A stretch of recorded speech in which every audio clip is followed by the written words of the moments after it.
So you've finally done it. You're moving out, whether it's the first time around and it will be your first time living away from your parents, or to your dream city, and you've done this multiple times before, and you've gotten the keys to the flat, you've paid the rent, you've paid the deposit. I decided to make a little bit of a checklist video so that you can just watch the video, do it in your own time, and be sorted and ready to enjoy your new place. So let's get started. Right, so you've got your keys and you're moving into your empty living room. The first thing you need to do is to get the inventory and go through it before you even start unpacking or anything. I cannot press how important it is, because it is such a thankless task and it's so draining. It's energy sucking. I get exhausted and I have to do it in 3 or 4 portions, but it really is the difference between ever getting your deposit back or not. So before you start unpacking or anything, get the inventory from your agent and go through every single line of what is in there. And as you go, you check whether what is written in that paper is exactly what you can see.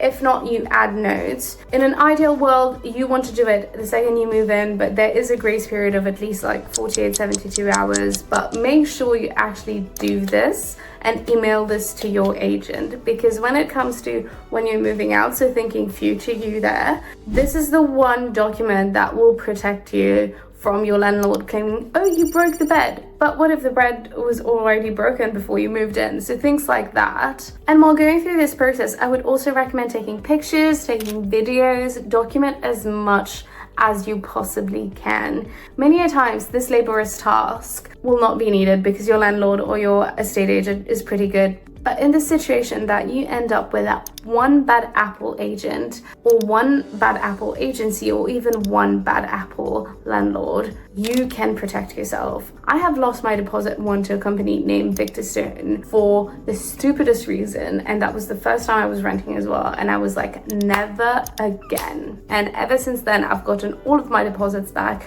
so I cannot recommend it more. So first task, ka-ching, done. Second task is bills, because this is where the proper adulting happens, and it's so much more enjoyable to do, personally I find, especially compared to the inventory. The first thing you want to do, especially if you're living in London or in the UK, is start with your council tax. If you don't know what council you live in, there is this website here that allows you to put your postcode and then it gives you the borough, and then you go on the link and then you create an account and register for council tax. If you're a student, you can just send them a letter to prove that you're a student, and it's completely free. If you live alone, you can request a 25% discount. If not, if it's you and your partner or you and your best friends, then you will just be splitting the council tax across all of you guys. What you're essentially paying is for the services, so a garbage collection, cleaning the roads, recycling, council housing, all of that shebang really. So you're basically paying for the services you have access in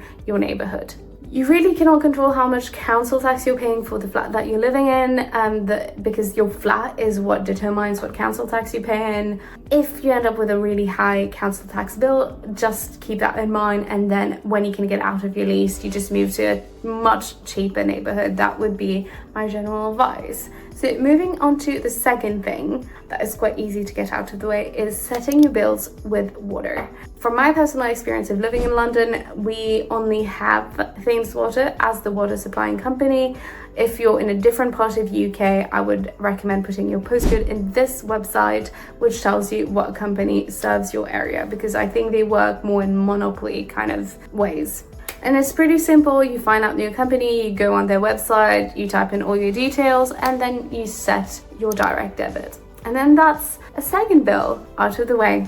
The next one is a nicer one to do, and it's your energy bills. It could be electricity, it could be gas, but for most people that would be both electricity and gas. And this is where you actually have the luxury of choice of choosing what company you want to go for, because multiple areas provided by multiple companies. In London, you have Eon, you have Octopus Energy, you have British Gas. There is so many. So how do you find the right one, you might ask? Well, that is fairly easy. There are multiple websites out there like Uswitch, Compare the Market, Money Supermarket, and essentially you just put in the house details, and it usually is postcode, and then you fill in and you find out all the deals that are going around at the time that you're setting your bills up and in your area. Personal advice on my end is to always go for fixed rate, because you know exactly how much money will be coming out in your bank account, and it's very easy to plan for it. So fixed rate and direct debit is what I would recommend for all of your bills in general. I have my mortgage on a fixed rate as well, so I know exactly this is my rent slash mortgage for the month, this is my bills for the month, and then etc. And you can't really get away from not paying them. So you want to know what they are, you want to know exactly what they are, and you want to pay them first thing when you get your paycheck, really. And then the final part, which is not really optional anymore, is Wi-Fi. And very much like energy, this is where you have the luxury of choice. And again, if you're like, well, how do I find out what Wi-Fi I need to go for?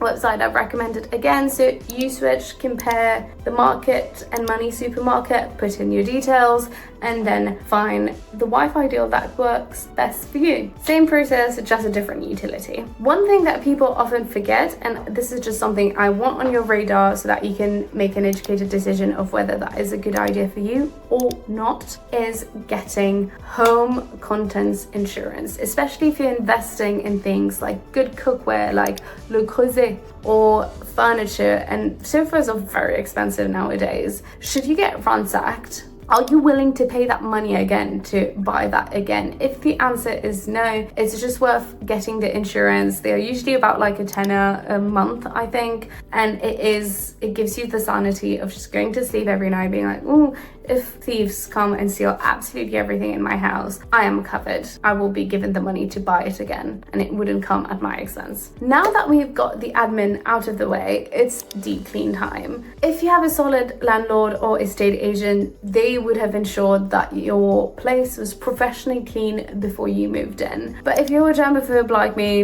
the way I go about it in order not to get overwhelmed, because moving is already such a stressful thing, is I clean something before I start using it. Oh, I'm unpacking my entire wardrobe and putting it into my wardrobe. So I'll clean the shelf, I'll clean the whatever needs to be cleaned in the wardrobe, and then put my stuff in, and then that's something out of my mind. I'm about to do my laundry. I clean the washing machine and then use the laundry, and I find that super useful, and it really satisfies the germaphobe in me. So another recommendation of mine. And the final touch before you can actually enjoy your new place is order your groceries online. Your fridge is absolutely empty, and in your first few days where you're so exhausted because it's so stressful to move, you're gonna be like, Tesco meal deals here, takeaways there, and it's stacked up to really expensive, which is not ideal because moving is expensive. So the last thing I usually do in moving day is schedule a grocery delivery and buy a bunch of staples and try to meal plan for the week. And that just ensures that my moving day was